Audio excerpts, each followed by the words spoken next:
sou Dom José Negri, bispo de Santo Amaro. Eu sou italiano de origem, nasci na Itália, em Milão, 61 anos atrás, quase 62, mês de setembro. Mas há quase 7 anos que fui chamado pelo Santo Padre, então estar aqui à frente da Diocese de Santo Amaro. Então, José, para nós é uma grande alegria ter o senhor conosco na nossa Web TV. E uma pergunta que todo mundo faz para um bispo. Como foi chamado a ser bispo? Como se deu isso? Então, precisa perguntar ao Espírito Santo, né? Ele que conduz a igreja, ele que determina, acredito, né, todo o andamento da igreja. Não acredito, é assim, né? Então, eu nem esperava. Eu era padre e trabalhava como formador do Seminário do PIME, que faço parte do Instituto Pontifício Instituto Missões Estrangeiras, né? Um instituto que nasceu 170 anos atrás na Itália e agora está espalhado no mundo inteiro. Então eu fazia parte desse instituto, era pároco também numa paróquia lá no sul, né? Na paróquia Águas Claras, São Judas Tadeu, de Brusque. E um belo dia o Dom Murilo, que era arcebispo da Arquidiocese de Florianópolis, me liga e me diz assim: o senhor hoje está em casa? Imagina, para um bispo de sempre quer dizer, Deus me livre, olha, o senhor pode vir a qualquer hora, estou em casa para o senhor, é lógico. Porque eu tenho alguns problemas para resolver com o senhor. E desligou. Problemas? Que problemas que vai ter que resolver comigo, né? Eu digo, eu fiz alguma coisa de errado, né? Com certeza a gente começa a pensar, né? Sentido de culpa, né? Ou até pensava que ele pudesse me pedir um trabalho, porque era psicólogo, trabalho no seminário, talvez, né? Bom, tudo bem. Então ele vem à tarde e começa a perguntar sobre a paróquia, como é que está indo a paróquia, a catequese, né? E eu falei quase 1 hora, não é de tudo. Eu digo, nossa, eu acho que ele vai pedir que eu entregue a paróquia, porque ele quer saber como é que está a paróquia, o dízimo e tal. E a uma certa altura ele fala assim: bom, padre, quem me trouxe aqui hoje é o Papa. Eu, Papa? O que tem a ver o Papa comigo? Ele está lá 9.000 quilômetros de distância. Eu dei uma gargalhadinha, sabe, quase brincando com ele. Tudo bem, Dom Murilo, e daí? Como é que vai? Senhor? Não, diz, quem me mandou aqui? O Papa precisa do senhor. De mim? O Papa precisa do senhor. Aí, como ele viu que era incrédulo diante de tudo isso, ele puxa da maleta dele uma carta, diz, essa é a carta do Papa. Aí que eu comecei a tremer, né? Eu disse, nossa senhora, que é isso? Nunca tinha me acontecido uma coisa dessa. Eu, quando vi, eu li que o Papa realmente estava me nomeando naquele momento bispo auxiliar de Florianópolis. Aí eu não sabia se rir, se chorar, o que ia fazer. Eu pedi, Dom Murilo, me dê pelo menos um dia para pensar, né? Ele perguntou assim, padre, o senhor tem uma doença mortal? Digo, não, que eu saiba não, pelo amor de Deus. O senhor tem alguns casos imorais, assim, que o senhor tem cometido, tem caído? Digo, não, que eu saiba não, pelo amor de Deus. Então, se não tem essas dificuldades em ter que aceitar, então eu vou aguardar a sua resposta. Tá? E, de fato, depois de conversando, espera um pouquinho, eu estou pedindo um dia de pensamento, mas eu falei para ele, mas Dom Murilo, mas esta é a vontade de Deus? O senhor fez alguma coisa para chegar até aí? Deus me livre, não fiz nada. Aliás, eu procuro ser um bom padre como todo mundo, né? Ainda, se o senhor não procurou, o senhor não corrompeu ninguém, meu Deus o livre, corromper quem? Então, quer dizer que esta é a vontade de Deus. Então, vou aceitar, que vou esperar um dia fazendo o quê? Se é a vontade de Deus, eu não posso fugir da vontade de Deus. Então, aceito. Aí o senhor agora escreve imediatamente uma carta para o Papa dizendo que ia aceitar. Jesus amado, tudo no mesmo dia, né? Então, tá bom escrever esta carta e tal, né? Mas mas eu fui muito surpreso, porque ninguém que tenha um bom equilíbrio mental anseia ser bispo.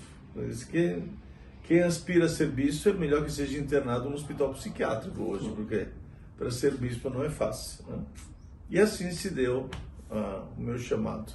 E devido a isso, como é exercer o ministério do bispado hoje?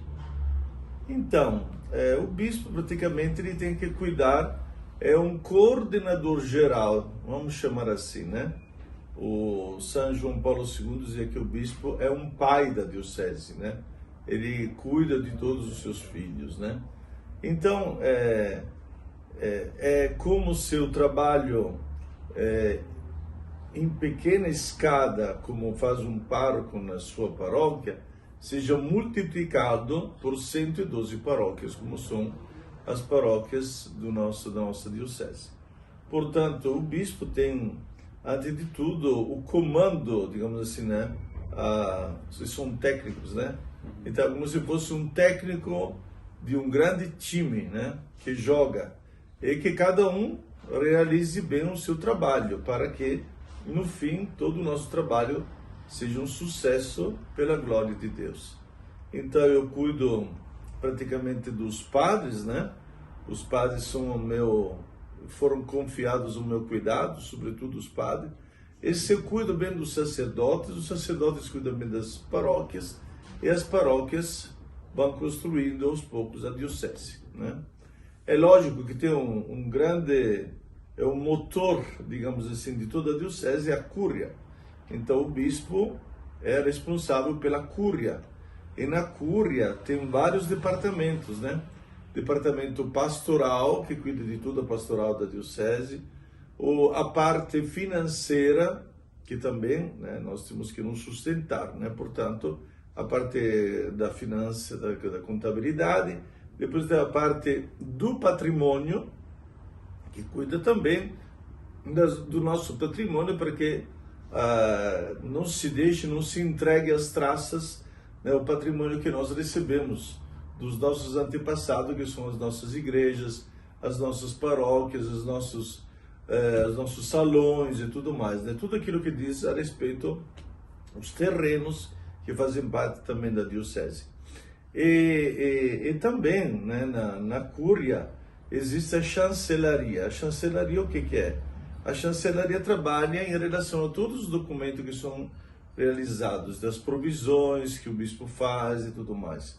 Depois tem o tribunal eclesiástico, também o bispo é juiz, né, maior de tudo o tribunal eclesiástico, que trabalha pela nulidade de casamentos e tudo aquilo que diz a respeito da parte jurídica de uma diocese.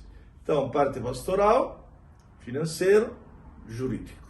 São as três grandes partes que fazem parte da diocese. E o bispo é aquele que coordena tudo isso, né? Que tem contato com os sacerdotes, com os leigos, para que esta máquina, entre aspas, funcione bem. Qual é agora, Desculpa. Agora, digamos assim, a seiva que mantém toda essa implantação viva, né, é a caridade, é o amor.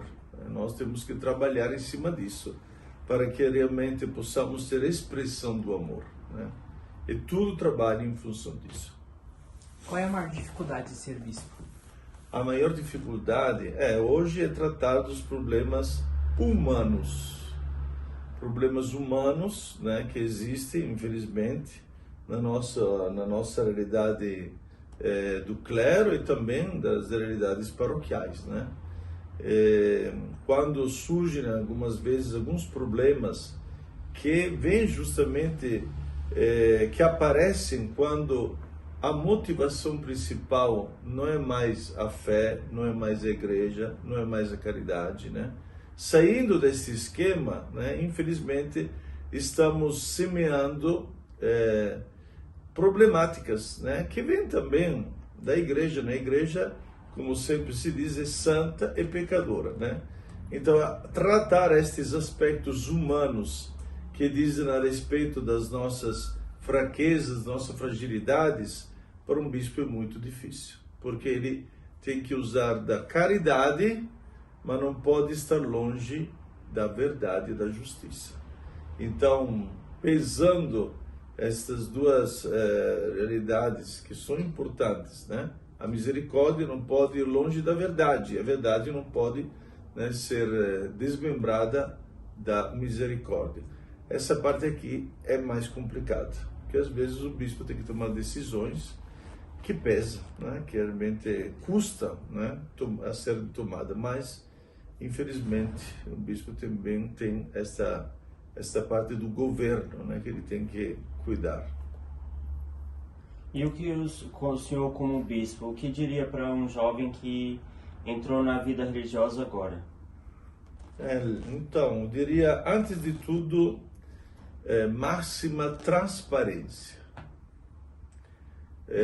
Na experiência desses 15 anos de episcopado, que completei agora este ano 15 anos, eu notei que muitas vezes problemas que aparecem, um padre, depois de alguns anos da vida de ministério, é que no começo, sobretudo no seminário, na vida de formação, não foi sincero, se não foi aberto, não foi transparente. E logicamente esses problemas depois aparecem ao longo de sua vida, né? Isso é muito difícil. Então, antes de tudo, muita transparência, depois a clareza das motivações, por que você entrou numa vida religiosa, o que te trouxe para a vida religiosa, e estas motivações muitas vezes não são sempre conscientes, muitas vezes são inconscientes, né? Aí tem que se deixar trabalhar, né? Pelos formadores, tem até equipe de psicólogos que acompanham os seminaristas, né?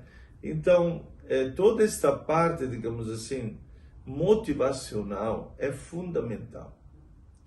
Em terceiro lugar, se não deveria ser o primeiro, ter os olhos fixos em Jesus. Ele é o nosso grande motivador. Se alguém entrou numa vida de consagração, a não ser que seja por motivos pessoais que o levaram, que muitas vezes acontece, de fugir de uma realidade lá fora do mundo, então vou me refugiar na vida religiosa. Aí isso não dá certo, né? Então tem que ter presente bem quem é o nosso mestre, Jesus. E eu acredito que o método para aprofundar, entender bem o que Jesus quer de nós, é a Lectio Divina, é a leitura diária da Palavra de Deus, porque a Palavra de Deus te orienta, ela te dá o caminho, né? Ela indica qual é o caminho melhor para a tua vida. E quem segue a Palavra de Deus, justamente não pode errar, porque na Palavra de Deus você descobre por que Jesus chamou, por exemplo, os apóstolos. Qual era o motivo de Jesus ter chamado os apóstolos e ter chamado aquelas pessoas e não outras, por exemplo. Então, tudo isso faz parte de um caminho de conhecimento recíproco. E conhecendo Jesus, como diz Santo Agostinho, Senhor, que eu te conheça, que eu me conheça. Então, conhecendo Jesus, aos poucos, a gente vai desvendando os mistérios da própria vida, vai se autoconhecendo, né? É um conhecimento recíproco que vai ter, né? Então, eu acredito, fundamentalmente, são essas coisas. Depois, claro, tem um carisma da instituto, da comunidade, que é importante levar em consideração, porque, como dizia na missa para os religiosos, as constituições são o evangelho vivido dentro do próprio instituto, dentro da própria comunidade. Então, é importante isso. Sim, e última pergunta, bispo. Qual a dica que o senhor dá para os leigos, seja vocação matrimonial, seja vocação sacerdotal, para viver bem a vocação? Então, eu repito, eu acho que para saber por que eu nasci e qual é o projeto que Deus tem sobre mim, eu tenho que voltar à palavra de Deus. Isto é, o Salmo 138. Senhor, tu me sondas, tu me conheces, né? Então, quem me criou, ele tinha um projeto sobre mim, sobre a minha vida. A quem eu tenho que perguntar como seria a minha vida? A quem me criou, ao meu Criador. É Ele que tem um plano sobre mim e sobre a minha vida. Se acontece que se desgruda o motivo central do chamado da minha vida, da minha existência, né? A motivação que eu tenho dentro de mim, a pergunta, por que eu existo? Então, se eu começo a separar esta pergunta, por que eu existo, da outra pergunta, quem me criou, que projeto ele tem sobre mim, então, se eu desgrudo estas duas realidades, eu acabo afundando, porque se eu procurar as motivações só dentro de mim, às vezes eu posso me achar um lixo, posso me achar alguém que não tem valores, posso me achar alguém que não tem, digamos assim, qualidades. E como acontece com muitos jovens de hoje, sobra o suicídio. Porque é difícil, né? Assim, separar a nossa vida daquele que nos criou, que nos deu a vida e que pensou um futuro para nós. Então, para descobrir esse chamado, seja matrimonial, vocacional, que religioso e tal, eu tenho que voltar à fonte, que é Deus. Então, sem esta fonte, a criatura, quanto mais se afasta do Criador, a criatura, dizia Bento XVI, sempre se desconhece, se reduz a um nada, né? Então tem que juntar, né, aquela bela imagem que existe no Juízo Universal de Miguel Ângelo na Capela Sistina de Roma, que tem os dedos de Adão e de Deus que estão se encontrando. Então, se eu afasto quanto mais esses dois dedos, o homem afunda. O homem não se reconhece mais, longe do seu Criador. Portanto, tem que voltar aí. Então, José, muito obrigado por nos ceder Eu que agradeço. esse vídeo e obrigado por cuidar tão bem da nossa obra, dos irmãos e todo Amém, mundo. com certeza. Saiba que eu tenho um cajado na mão, viu? Então, qualquer coisinha, eu vou governar. Então, vamos terminar pedindo a Deus que nos abençoe, que abençoe todos aqueles que acompanharam neste programa, que abençoe quem trabalha na TV, web, para que esses meios também possam produzir muitos frutos de evangelização. O Senhor esteja convosco. Ele está no meio de nós. Abençoe-vos Deus Todo-Poderoso, que é Pai, Filho, Espírito Santo. Amém. Obrigado. Obrigado.